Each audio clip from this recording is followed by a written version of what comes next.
약관에는 스스로 자신을 해친 경우에도 만약에 피보험자가 정신질환 등으로 자유로운 의사결정을 할 수 없는 상태에서 자신을 해친 경우에는 보험금을 지급합니다 라고 규정을 하고 있습니다. 여기서 보험약관상의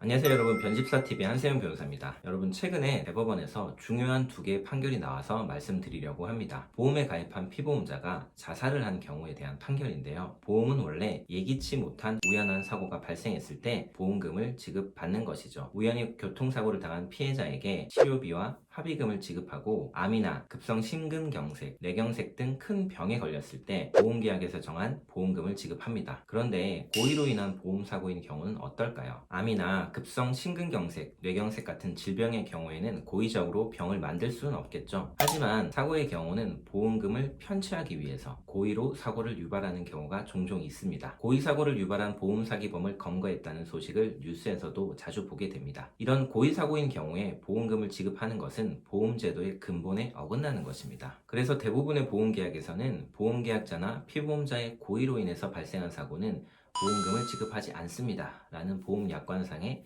면책 조항이 규정되어 있습니다. 그러면 자살의 경우는 어떨까요? 물리적으로 보면 본인이 스스로 본인의 생명을 차단하는 고의적인 행위라고 볼 수 있겠죠. 그런데 본인의 생명을 스스로 끊는 분들 중에는 정신질환 때문에 내가 하는 행동이 어떠한 행위인지 그리고 그 결과가 무엇인지 판단할 수 없는 상태에서 자살의 행동을 하시는 분들이 있습니다. 이런 경우까지 보험계약에서 말하는 고의사고로 판단하고 보험금을 지급하지 않는 것은 부당하기 때문에 약관에는 스스로 자신을 해친 경우에도 만약에 피보험자가 정신질환 등으로 자유로운 의사결정을 할 수 없는 상태에서 자신을 해친 경우에는 보험금을 지급합니다 라고 규정을 하고 있습니다. 여기서 보험약관상의 애매한 문구인 자유로운 의사결정을 할 수 없는 상태라는 이 문구 때문에 오랫동안 보험사와 피보험자 간에 많은 법적인 분쟁이 있었습니다. 앞서 말씀드렸던 최근에 나온 대법원 판결이 바로 이 부분에 관한 내용인데요. 두 사례 모두 피보험자 측에서는 사망한 피보험자가 자살할 당시에 자유로운 의사결정을 할 수 없는 상태였다고 주장하고 보험사는 할 수 있는 상태였다고 주장하는 사안이었습니다. 또 두 사례 모두 피보험자가 사망하기 전에 우울증 등의 진단으로 정신건강의학과에서 진료를 받아온 기록이 있었고 심지어 한 사례는 유서를 남기기도 했었죠. 판례의 내용을 검토해보면 정신의학에서는 우울한 상태를 우울사파, 정도가 심한 사파를 주요 우울사파라고 해서 주요 우울장애라고 진단하는 등 우울증을 심각한 질병의 상태로 판단합니다. 이 주요 우울장애로 자유로운 의사결정을 할 수 없는 상태에 이르러서 자살하였다고 볼만한 의학적인 견해가 법원에 증거로 제출되었다면 함부로 이를 부정할 수 없다라고 판단했습니다. 정리해보면 피보험자가 자살 전에 우울증 등으로 정신건강의학과에서 진료를 받은 기록이 있고 주치의의 소견 등으로 주요 우울 장애에 해당해서 자유로운 의사결정을 할 수 없는 상태에 이르러 자살을 했다라는 증거가 있다면 보험약관상의 단서 조항인 자유로운 의사결정을 할 수 없는 상태에서 자신을 해친 경우에 해당이 된다고 볼 수 있다는 겁니다. 이에 대해서 보험사는 피보험자가 우울증의 진단을 받고 적극적인 치료를 하지 않았다든지 또 보험사에서 시행한 의료자문의 결과를 근거로 자유로운 의사결정을 할 수 없는 상태에서 자살에 이르렀다고 인정하기 부족하다라고 주장을 했습니다. 이 부분에 대해서 법원은 망인이 적극적인 치료를 받지 않았다는 사정만으로는 심각한 우울증 상태에 있었다는 진단을 부정할 수 없고 보험사 측의 의료자문에 대해서는 작성자와 소속 기관도 지워져 있고 의료자문 내용 안에도 소송 자료를 사용할 수 없다라고 되어 있으므로 증인신문이나 사실조회 등의 방법을 통해서 그 불명료한 부분을 보완하지 않으면